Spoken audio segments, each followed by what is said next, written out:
Assalamualaikum warahmatullahi wabarakatuh. Salam bahagia. Halo teman guru penggerak semuanya dimanapun Anda berada. Semoga senantiasa sehat dan bahagia. Perkenalkan, saya Agung Priyono, CGP Angkatan 10 dari Kabupaten Cilacap. Kali ini akan memaparkan Modul 1.1 Koneksi Antar Materi Tugas 1.1 A8 Kesimpulan dan Refleksi Pemikiran Ki Hajar Dewantoro. Pada Modul 1.1 Refleksi Filosofis Pendidikan Nasional Ki Hajar Dewantoro, kita telah belajar mulai dari diri, eksplorasi konsep, ruang kolaborasi, demonstrasi kontekstual, dan elaborasi pemahaman. Ini adalah kesimpulan dari modul 1.1. Pada bagian pertama buku seri pendidikan, Ki Hajar Dewantoro menuliskan dasar-dasar pendidikan. Beliau definisi pengajaran atau onderwijs menurut Ki Hajar Dewantoro adalah merupakan proses pendidikan dalam memberi ilmu atau berfaedah untuk kecakapan hidup anak secara lahir dan batin. Sedangkan pendidikan menurut Ki Hajar Dewantoro menuntun segala kekuatan kodrat yang ada pada anak-anak itu agar mereka sebagai manusia dan sebagai masyarakat dapatlah mencapai keselamatan dan kebahagiaan yang setinggi-tingginya. Ki Hajar Dewantoro menyimpulkan bahwa pendidikan dan pengajaran merupakan usaha persiapan dan persediaan untuk segala kepentingan hidup manusia, baik dalam hidup bermasyarakat maupun hidup dalam berbudaya dalam arti yang seluas-luasnya.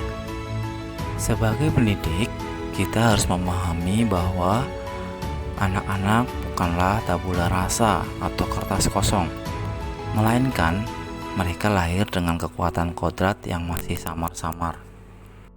Kita hanya bisa menuntun kekuatan kodrat yang ada pada anak-anak, yaitu kodrat alam dan kodrat zaman. Selain itu, kita juga harus menebalkan laku garis yang masih samar-samar pada anak-anak tersebut, yaitu konteks diri adalah sesuai dengan pertumbuhan anak-anak dan menebalkan laku pada sosiokultur mereka, yang seperti kita tahu bahwa ada istilah ing ngarsa sung tulodo, ing madya mohon karso, tuturi handayani. Selanjutnya adalah budi pekerti. Budi pekerti merupakan keselarasan atau keseimbangan hidup antara cipta, rasa, karsa, dan karya.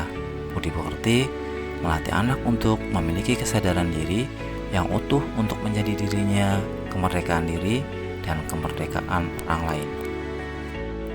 Relevansi pendidikan pada era Ki Hajar Dewantoro dan pada era abad 21. Pada era Ki Hajar Dewantoro, pendidikan adalah menuntun sebagai among, sebagai penuntun kodrat anak untuk tujuan mencapai selamat dan bahagia, yaitu mencapai keselamatan dan kebahagiaan yang setinggi-tingginya. Pada abad ke-21, pendidikan lebih ke arah gotong royong, yaitu kolaborasi kritis, efektif, komunikasi, kreatif, dan inovatif, dengan tujuan untuk menjadi student yang well-being. Apa yang Anda percaya tentang murid dan pembelajaran di kelas sebelum Anda mempelajari modul 1.1? Saya beranggapan bahwa pembelajaran itu teacher centris. Guru lebih banyak berperan dalam pembelajaran. Saya juga beranggapan bahwa semua murid sama. Guru tidak perlu memperhatikan kebutuhan minat dan potensi anak. Pembelajaran berfokus pada hasil, bukan proses. Guru hanya mentransfer ilmu tanpa peduli tersebut ditransfer dalam proses yang menyenangkan atau tidak. Dan terakhir, sebenarnya pelajaran hanya dilihat dari hasil evaluasi atau nilai yang bagus atau KKM yang tercapai. Apa yang berubah dari pemikiran atau perilaku Anda setelah mempelajari modul ini? Setelah mempelajari modul, saya sebagai guru menjadi tahu bahwa pertama, guru harus bisa menuntun pembelajaran yang berpusat pada murid. Yang kedua, murid harus bisa mengakomodir semua minat, bakat, dan potensi sesuai dengan karakternya.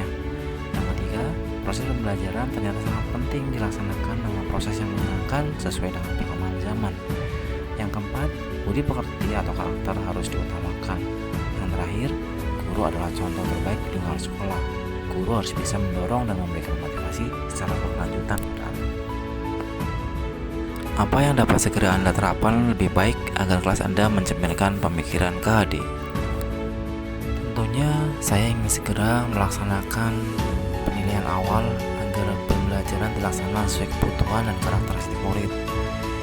Kemudian, murid lebih banyak melakukan kegiatan secara aktif, kreatif, inovatif, dan kolaboratif dalam pembelajaran saya. Yang ketiga, pembelajaran yang variatif dan menyenangkan. Yang keempat, menggunakan bahan ajar yang terkini, media yang beragam, dan menggunakan teknologi informasi sesuai perkembangan zaman. Yang terakhir, saya ingin membuat dan melaksanakan program pembiasan karakter yang baik dan menjadi pemimpin keteladanan di sekolah.